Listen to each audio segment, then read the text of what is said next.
జీడికల్లు, దీని ఇంకో పేరు వీరాచలం.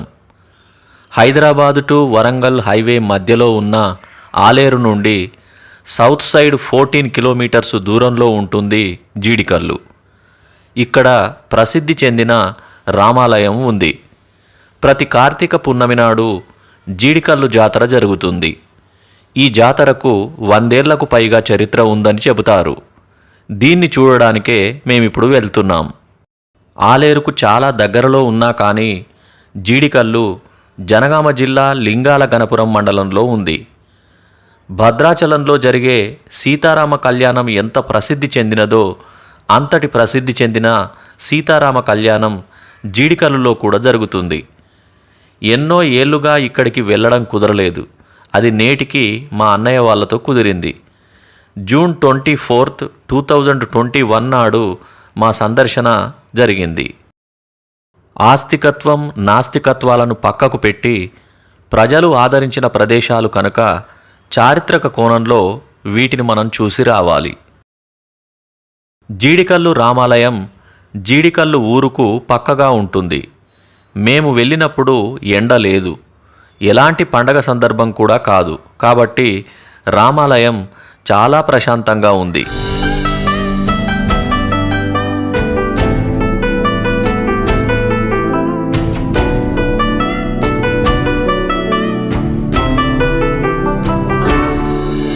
ఒకప్పటి కంటే మంచిగా పాలిష్డ్ గ్రానైట్ రాళ్లతో మెట్ల వరుసలు, లోపల అంతా కొత్త హంగులతో రంగులతో అందంగా ఏర్పాటు చేశారు.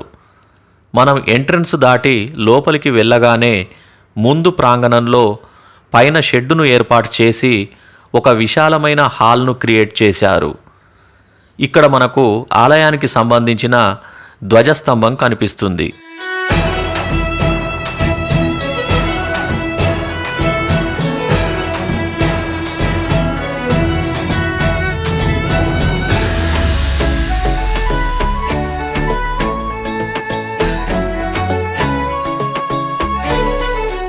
దీన్ని దాటి ముందుకు వెళ్ళగానే గర్భగుడికి ముందు గుడి విస్తరణలో భాగంగా నిర్మించిన కాంక్రీటు పైకప్పు ఉన్న ఒక పెద్ద లోపలి ఆవరణలోకి ప్రవేశిస్తాం. ఇక్కడ మనకు ఈ ఆలయ ప్రాశస్త్యాన్ని తెలియజేసే ఒక పెద్ద బోర్డు కనిపిస్తుంది.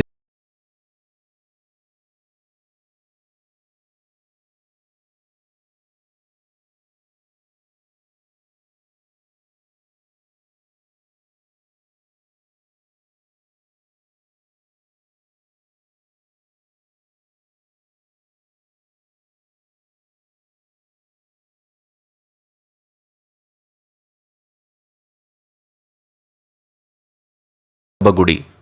ఇందులోకి ప్రవేశించగానే మనము ఇంతకుముందు ఏ ఆలయంలో కూడా చూడని ఒక దృశ్యం కనిపిస్తుంది. అదేంటంటే దేవుడి గర్భగుడి మధ్యలో నీటి గుండం ఉండడం. ఈ నీటి గుండానికి పైన వెంటిలేషన్ను ఏర్పాటు చేశారు.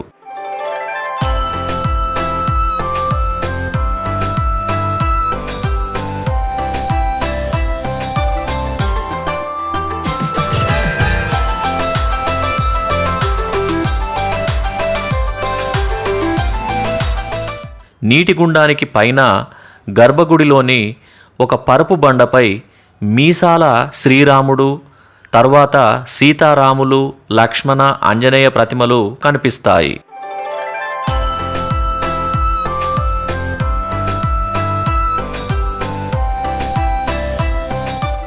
సీతారాముల విగ్రహాల ముందు లోహంతో చేసిన శ్రీరాముని పాదుకలు కూడా మనం ఇక్కడ చూడొచ్చు.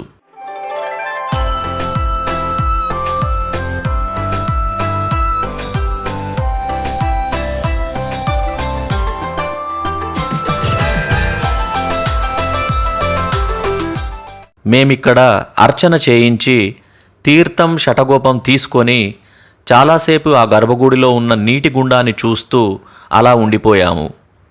ఈ నీటి గుండంలోని నీరు ఎల్లప్పుడూ ఒకే విధంగా లెవెల్గా ఉంటుందట. గతంలో నేచురల్గా నీటి గుండం, దాని పక్కన ఉన్న పరుపు బండపై దేవతామూర్తులు ఉండేవారు. తరువాత గర్భగుడిని పెద్దగా చేస్తూ నీటి గుండానికి పైకప్పుగా కాంక్రీటును పోసి దాని ఏరియాను చతురస్రాకారంలోకి కుదించి చిన్నగా చేశారు. అంటే గర్భగుడిలోకి మనం ఎంటర్ అయినప్పుడు నీటి గుండము పైకప్పు పైనే మనం ఉంటామన్నమాట. ఈ నీటి గుండంలోని నీటిని గర్భగుడి వివిధ అవసరాలకు, విగ్రహారాధనకు వాడుతారట. మాకైతే ఈ నీరు చాలా శుభ్రంగా కనిపించింది.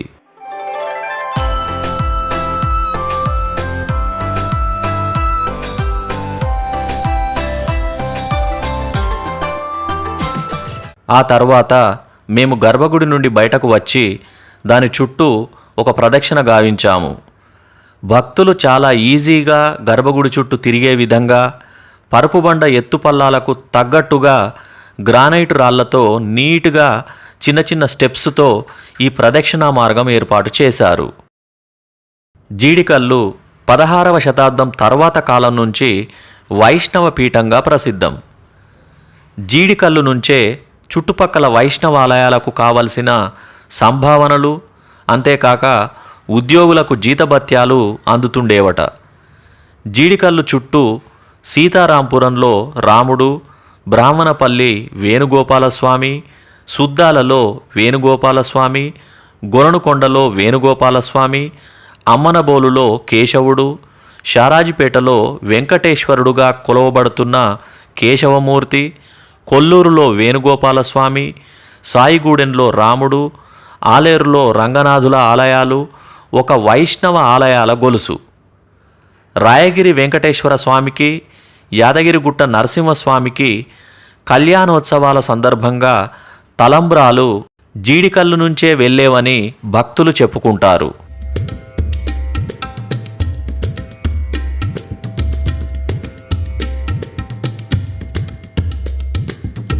ఇక్కడ కొద్దిసేపు ఉండి బయటకు వచ్చి ఆలయానికి ఎడమవైపున కొంచెం దూరంలో ఉన్న ఒక పెద్ద పరుపు బండ పైభాగానికి వెళ్ళాము. ఇక్కడ భక్తులు స్నానం చేసి పునీతులయ్యే నీటి గుండాలు ఉన్నాయని వాటిని చూడడానికి బయలుదేరారు.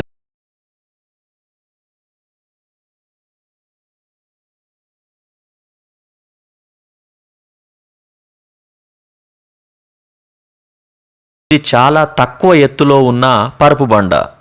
ఆలయానికి కొద్ది దూరంలోనే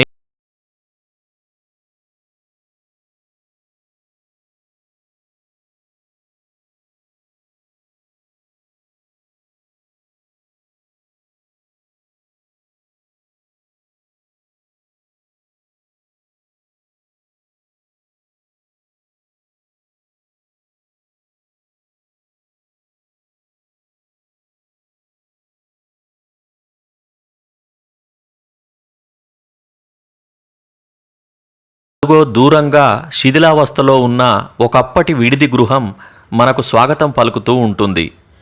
ఇలాంటి శిథిలాలు ఎన్నో తరాల మనుషులను చూశాయనే ఊహ మనల్ని ఏవో ఆలోచనల్లోకి తీసుకెళ్తుంది. ఇలా మనం పైకి వెళ్ళినప్పుడు ఈ శిథిలాలకు కుడివైపుగా ఒక శివాలయం మనకు కనిపిస్తుంది. దాన్ని ఆనుకొనే మనకు భక్తుల స్నానవాటిక కనిపిస్తుంది.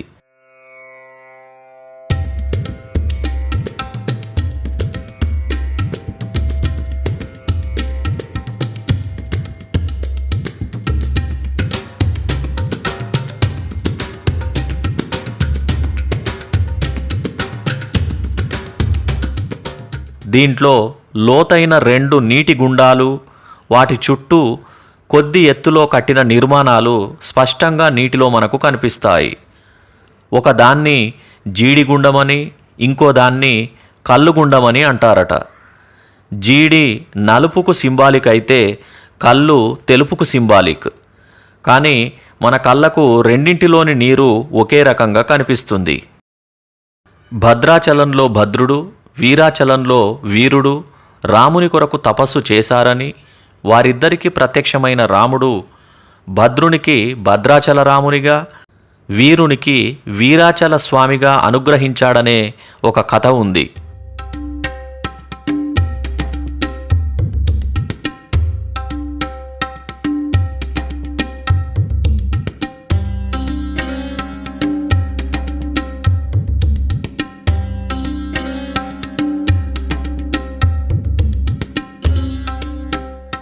జీడికల్లు యొక్క ఆలయ ముఖద్వారం వాయువ్య దిక్కుకు అభిముఖంగా ఉంటుంది.